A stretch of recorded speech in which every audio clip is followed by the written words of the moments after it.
YouTube. Denny in Saigon. Thanks for watching my video. My name's Denny. I'm an American. I live in Ho Chi Minh City, Vietnam. It's about 7:30 in the morning, the day after Christmas. I'm on my way to teach. Teach at a preschool here in Ho Chi Minh City. My students range in age at this school from about 2 to 5. You know, I think I have maybe a few hundred students here.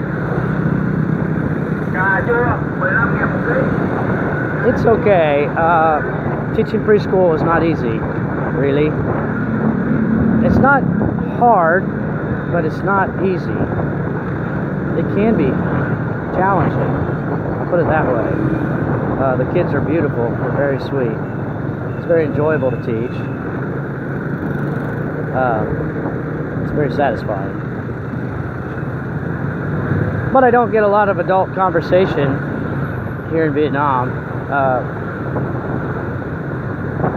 Most of the people I speak with, English is not their native language, so there's not a lot I can talk about other than, you know, some more simple topics.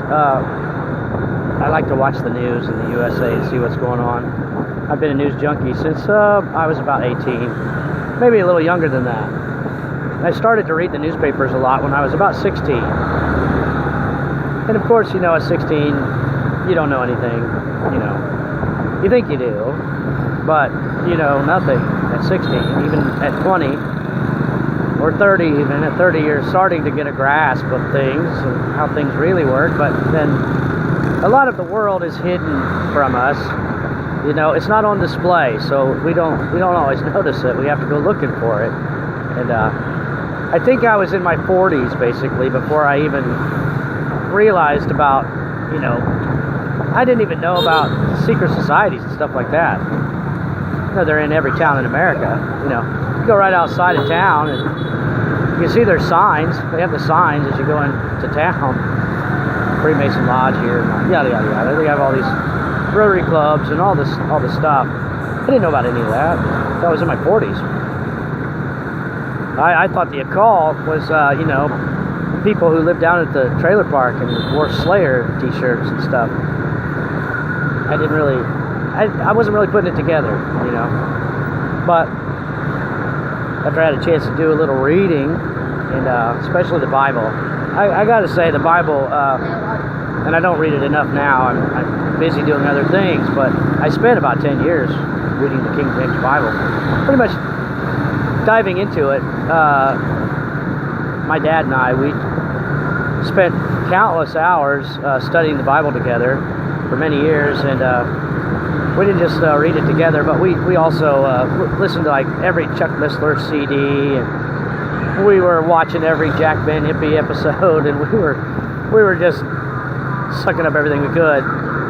My dad actually read the Bible before he died about 7 times, King James Bible, and that's pretty good. He was kind of a recluse. He didn't really leave the house much before he died.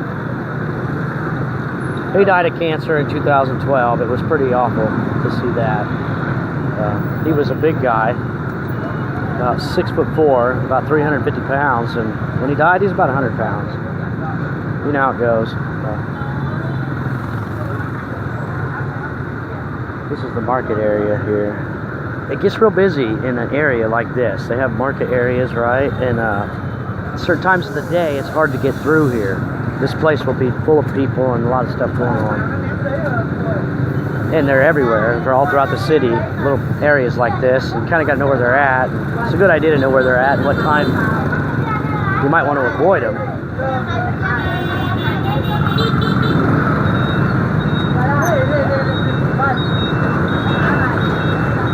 See, the traffic kind of works like this. You go and they stop, and then they go and you stop. As long as you follow that rule, everything's okay.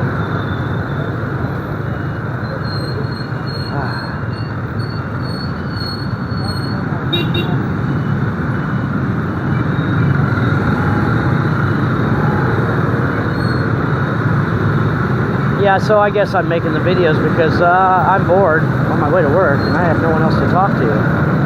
And I get to talk to my mom a little bit, but she doesn't. My mom doesn't like to talk about, you know, the problems of the world and politics. She hates to talk about that stuff. She's, I guess a lot of people are like her, you know. She lives in a glass house and she doesn't want you to throw stones at it.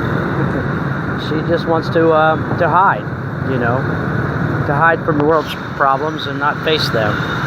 You know, life's got lots of problems. Not everybody wants to deal with the world's problems, you know. I certainly understand that. Not everybody has an opinion. Certainly not everybody has a good opinion. I like to read the comments on Facebook and YouTube and all that about the events that are happening, and people are just unbelievably naive. And many people are very poorly educated. And you know, I don't have the best education in the world. I don't have a Harvard education. And I barely graduated from a public school, but I have an inquisitive nature and I want to know. You know, I want to know things. I want to know how things work and I want to know the truth. I do not want to believe a false reality. I think that's what happens in a lot of people's minds. You know, there is a reality around us, an actual reality, and the things that are actually happening, that's the truth. But I think we have a version of that, like a copy of that, playing in our own minds. And that version of reality in our minds is not actual reality. It's just our version of it. A lot of times we don't have all the information. We're missing a lot of information, so we can't really always make the correct conclusions about things, you know. And many people, their version of reality playing in their minds is very different from actual reality. But they rely on that, you know, as though it must be true.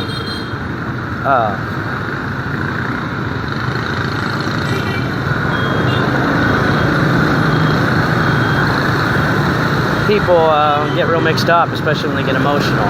And you can read the comments about anything Trump does or touches, and you can see, my opinion, a lot of people's reactions are based on some form of mind control or sophisticated propaganda that they've been receiving, and they've basically been conditioned pretty quickly to hate Trump. For about 4 decades, most people didn't hate Trump. Trump was well liked, and he was a celebrity type billionaire, and you know, he mingled with all the crowd. He mingled with everybody, and they all liked him. But now millions of people hate him with a passion, and I think it's because they've been conditioned to do so. I believe that, and you can see the conditioning in, you know, working. You can actually point to it and everything, but you know, dogs are easy to condition because dogs are smart. But people are even easier to condition because they're smarter. But yet they're naive, you know.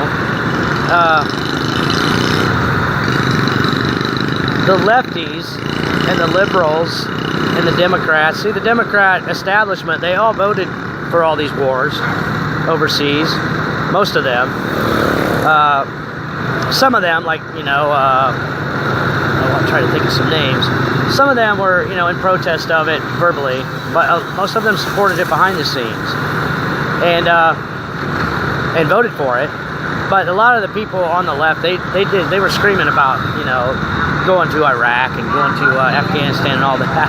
When Bush did it, it just depends on who's in the White House. That's the thing you need to know. It depends on who's in the White House, whether they are for it or against it. And that's real obvious, real telling.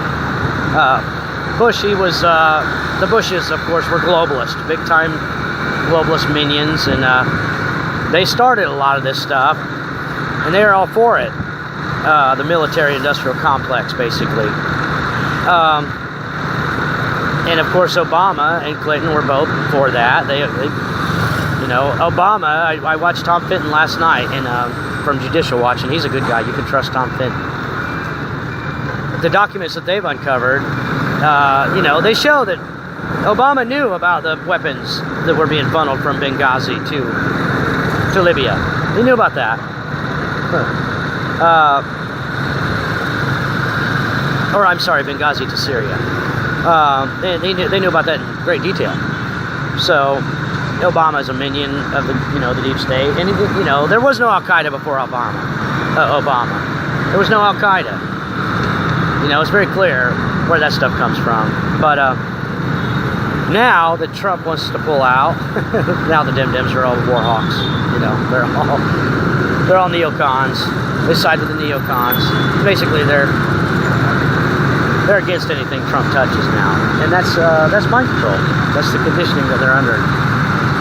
Not sure what's going on with this light, but it's just sitting there.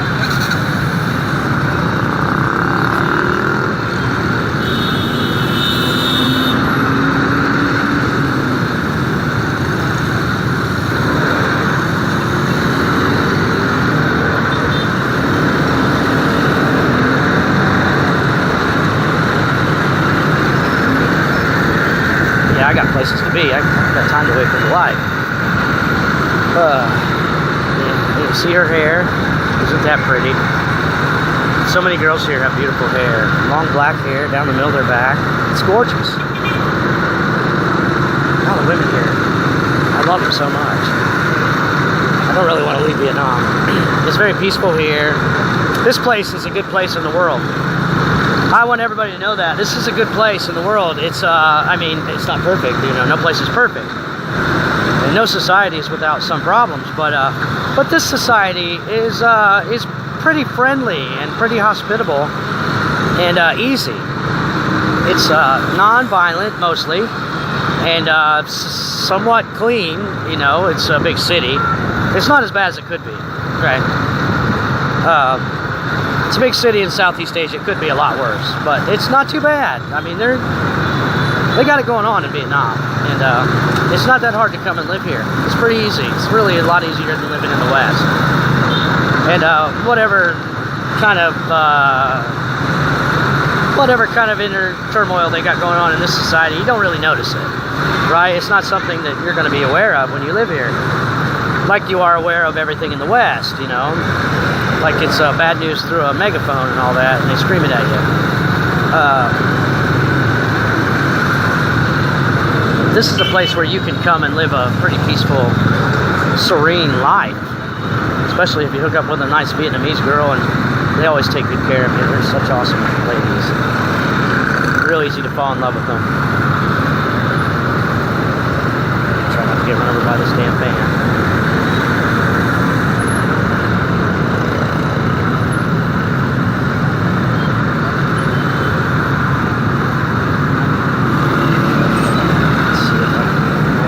This motorbike, this old lady.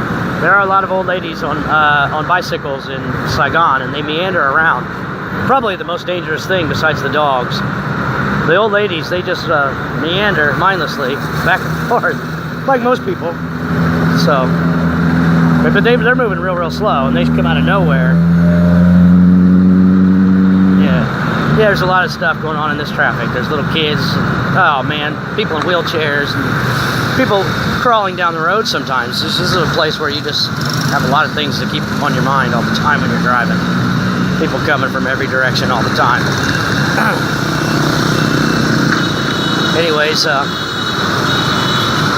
guess I better end this video. It's getting kind of long, but thanks for watching my video, and I hope you have a real nice day.